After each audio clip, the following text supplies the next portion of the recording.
Kevin Karius, of course, watching the game. He joins us from Sports 1440, returning the favor after I went on his show last week. Dickie, how you doing today, sir?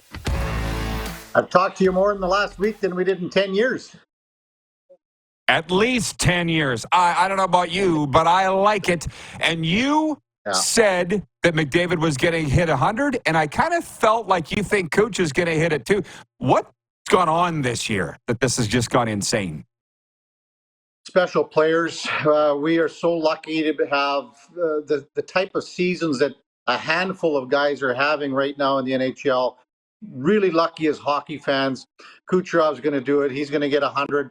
Or Timmy Panarin has 120 points, and when you look at his season, he isn't even in the top 4. When you look at the Hart Trophy right now, that's because of how special and how good the players are. As fans, we're so fortunate to be watching the best athletes in the world playing the fastest game, and they're really, really putting on a show for the fans, and they're the winners.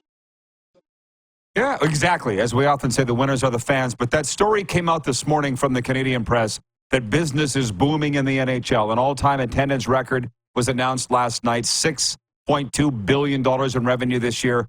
Why do you think, you've been covering this league for decades, sorry to say you're old, but we are. What now? Why do you think it's better now than ever? Well, again, you have the best athletes in the world that are putting themselves out there every day on a nightly basis.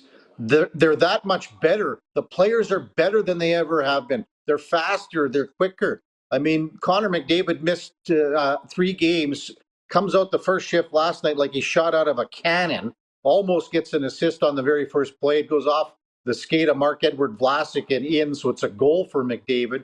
But they are head and shoulders of what the players were 5, 6, 7 years ago, 10 years ago. All the greats will tell you they cannot believe the speed of the game. These guys are that good. And again, fans are coming out and they're paying a fortune. Playoff tickets, my goodness, are through the roof. And the HRH, the hockey-related revenue, is at an all-time high. The salary cap's going to be going up. The league is in a pretty good position right now. Sure. But, you know, if people didn't know about these great athletes, they'd be struggling. And Utah Darren wrote in last hour, and he said the ESPN-ABC deal coincides with attendance records the last 2 years. It doesn't hurt that they're on the biggest cable carriers in the United States of America. By the way, I want to talk about McDavid in a moment, but I didn't have Utah on my bingo card this year. I mean, how do you feel about that? I'm fine with it. It's the best of both worlds in the sense that, the owners are going to make a little bit of money off this right now. If you were to ask any owner, they want expansion teams. They don't want teams to move here.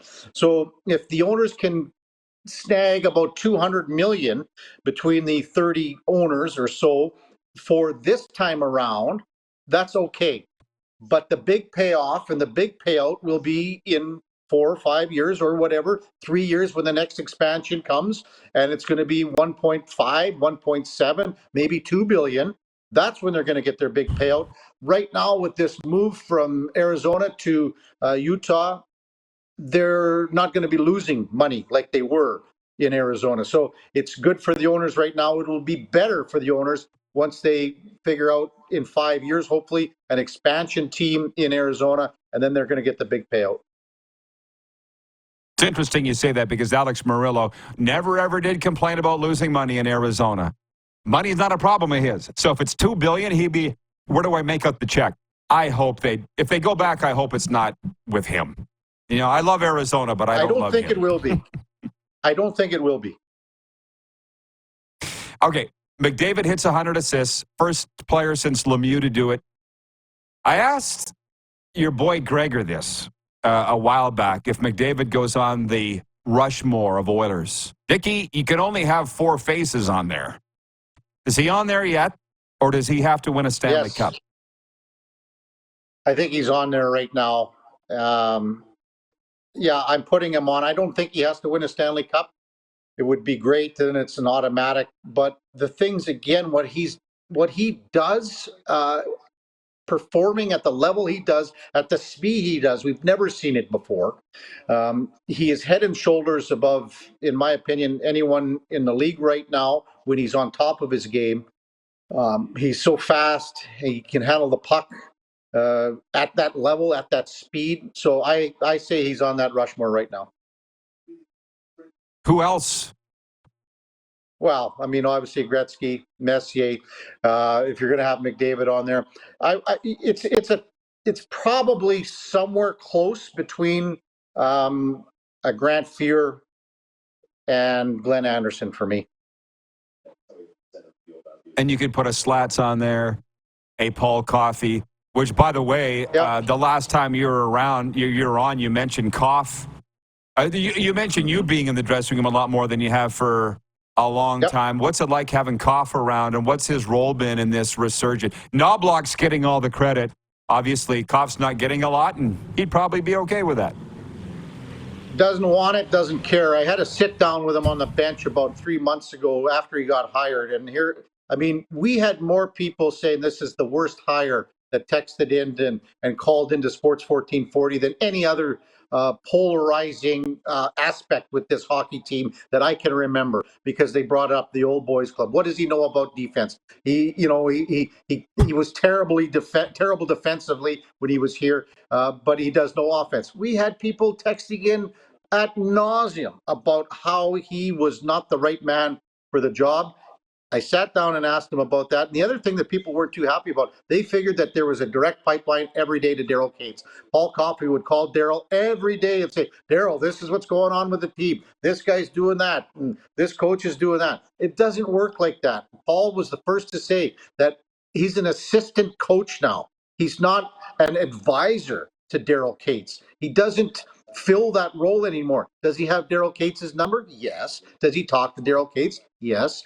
But not to the extent of where he was before. He's an assistant coach now, and he's done a great job with this defensive core. I love it. Anybody that says those inane things doesn't know him.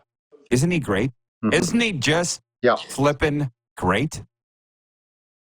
The other thing, too, he comes in.